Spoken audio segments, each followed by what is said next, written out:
Hello नमस्कार दोस्तों, मैं पंकज सक्सेना, एक मनोवैज्ञानिक। आज कुछ नए टॉपिक पर आपके सामने पुनः उपस्थित हूँ। समय समय पर कई प्रकार के टॉपिक पर आप लोगों को चर्चा हुई है और सबसे ज़्यादा जो कल परसों में मैंने बताया है कि अपने पैरों पर कुल्हाड़ी मारना, इस तरह की समस्याएं हमारे काउंसलिंग सेंटर को बहुत ज़्यादा आने लगी हैं। इसलिए हमें इस पर बताना पड़ा कि ये काम ना करें, अध्यात्म की तरफ हमें आना पड़ा। दोस्तों, मनोविज्ञान में कुछ महत्वपूर्ण रोचक तत्व हैं जो मैं आज आपको बताने जा रहा हूँ। मनोविज्ञान और बाल मनोविज्ञान उपयोगिता के बारे में भी आज आपको कुछ बताया जा सकता है। साइकोलॉजिकल फैक्ट के बारे में बताया जा सकता है। लेकिन सबसे पहले जिन लोगों ने हमारे चैनल को सब्सक्राइब नहीं किया है वो सबसे पहले हमारे चैनल को सब्सक्राइब करें, लाइक करें। किसी भी प्रकार की मनोवैज्ञानिक पारिवारिक समस्या है तो कमेंट बॉक्स में लिखें अथवा हमारे काउंसलिंग सेंटर पर भी संपर्क आप लोग कर सकते हैं। हमारा पता आपको पहले से ही पता है। मोबाइल नंबर पर संपर्क कर सकते हैं। हमारे काउंसलिंग सेंटर पर हमारा मिलने का समय सुबह 10 बजे से लेकर 2 बजे तक का है। आप व्यक्तिगत अपॉइंटमेंट ले सकते हैं या कमेंट बॉक्स में भी लिख सकते हैं। हम आपकी समस्या का समाधान करने का प्रयास करते हैं। मनोविज्ञान तत्व वह सत्य है जिन तत्वों को मनोविज्ञान में महत्वपूर्ण स्थान दिया जाता है। इन समस्त तत्वों को मानसिक क्रियाओं के स्वचालित होने के रूप में देखा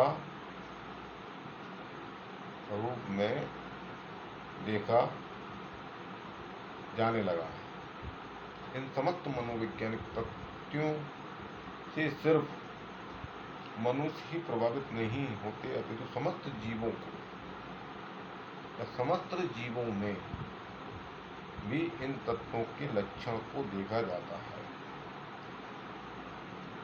इन तत्वों के लक्षणों को देखा जाता है।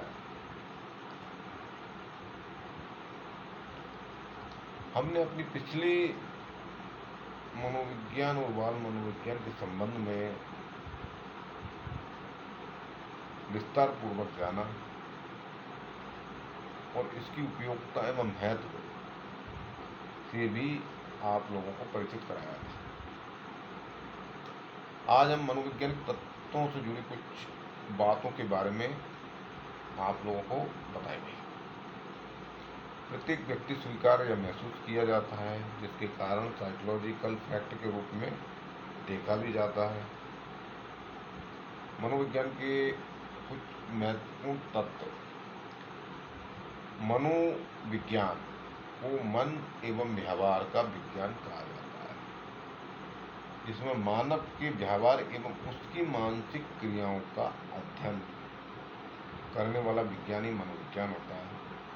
क्योंकि इस विज्ञान में मनुष्य एवं प्राणी की मानसिक क्रियाएं एवं विचारों का अध्ययन किया जाता है। आज हम मनोविज्ञान के तत्व से संबंधित विषयों के बारे में महत्वपूर्ण जानकारी प्राप्त करेंगे।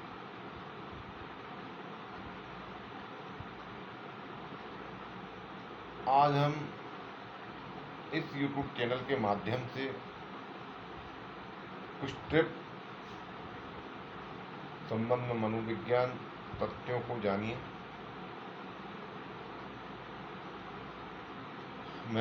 नंबर 1 है, मनोविज्ञान के अनुसार जब कोई व्यक्ति अपना समय पढ़ाई में अधिक देता है तो उसमें आत्मविश्वास में वृद्धि होने लगती है।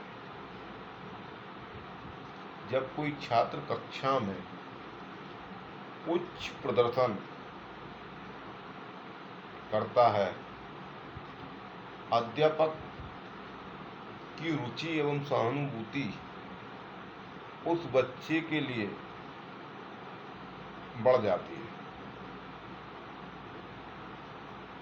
3 से 4 घंटे पढ़ाई को देने वाले व्यक्ति व्यक्ति के व्यक्तित्व में स्थिरता आती है और उसे ध्यान केंद्रित करने की आवश्यकता भी नहीं पड़ती।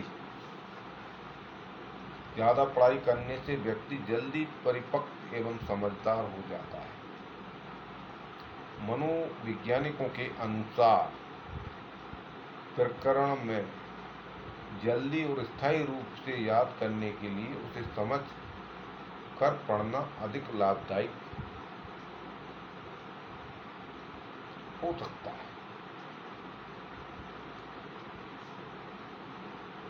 नोट्स बनाकर किसी प्रकरण को पढ़ने से हम ज़्यादा समय तक उन बातों को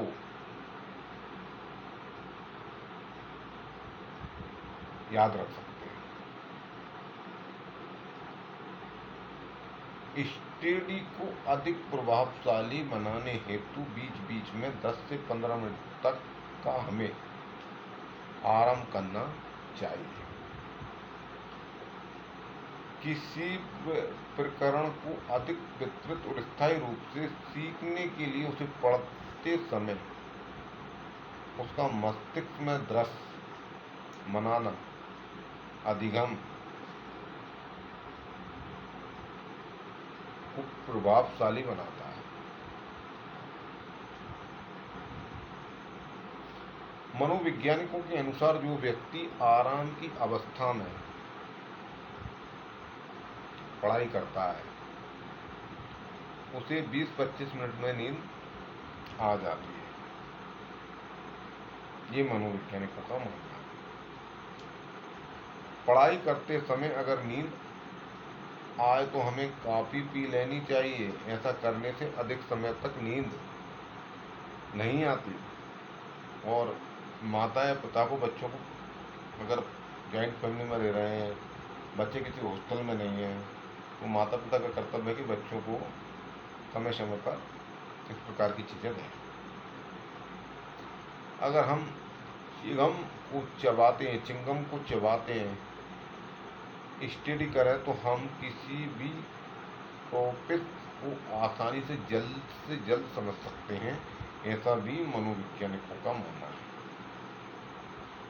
जो छात्र लिखना ज़्यादा पसंद करते हैं ऐसे लोगों की अंडरस्टैंडिंग पावर अन्य छात्रों के मुकाबले अधिक होती है। जो लोग लिखना ज़्यादा पसंद करते हैं वे अधिक काल्पनिक होते हैं। ऐसा मनोवैज्ञानिकों का भी मानना है।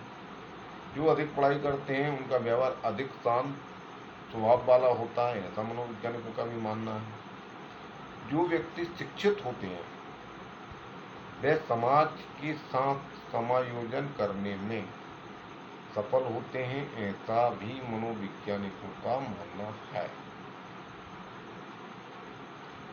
जो लोग ज़्यादा स्टडी करते हैं उनका पहनावा साधारण और सामान्य होता है। ये भी अर्थशास्त्र यानी मनोवैज्ञानिकों का मानना है। ऐसे लोग प्रायः पढ़ाई संबंधित बातें करने में रुचि लेते हैं। जो लोग स्टडी करना पसंद करते हैं प्रायः वो लोग अन्य गतिविधियों में पीछे रहते हैं। ऐसा मनोवैज्ञानिकों का मानना है। ऐसे व्यक्ति किसी विषय पर जल्दी निर्णय ले पाते हैं। शिक्षित व्यक्ति कम इमोशनल होते हैं। 90% लड़कियां अपनी उम्र बताने में संकोच करती हैं। मनोवैज्ञानिकों का ऐसा भी मानना है। लड़कियां लड़कों के मुकाबले अधिक झूठ बोलती हैं। मनोवैज्ञानिकों ने इस पर भी रिसर्च किया है।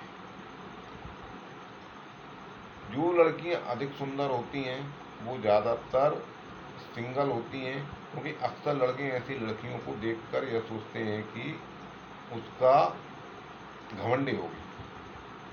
मनोवैज्ञानिकों के अनुसार ज़्यादातर अच्छा लगता है।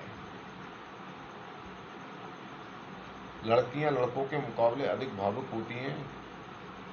जिस कारण वे अपने जीवन में लड़कों के मुकाबला अधिक दुखी रहती हैं। सुखी नहीं रहती हैं, दुखी रहती हैं। मनोवैज्ञानिकों ने इस पर भी रिसर्च किया है।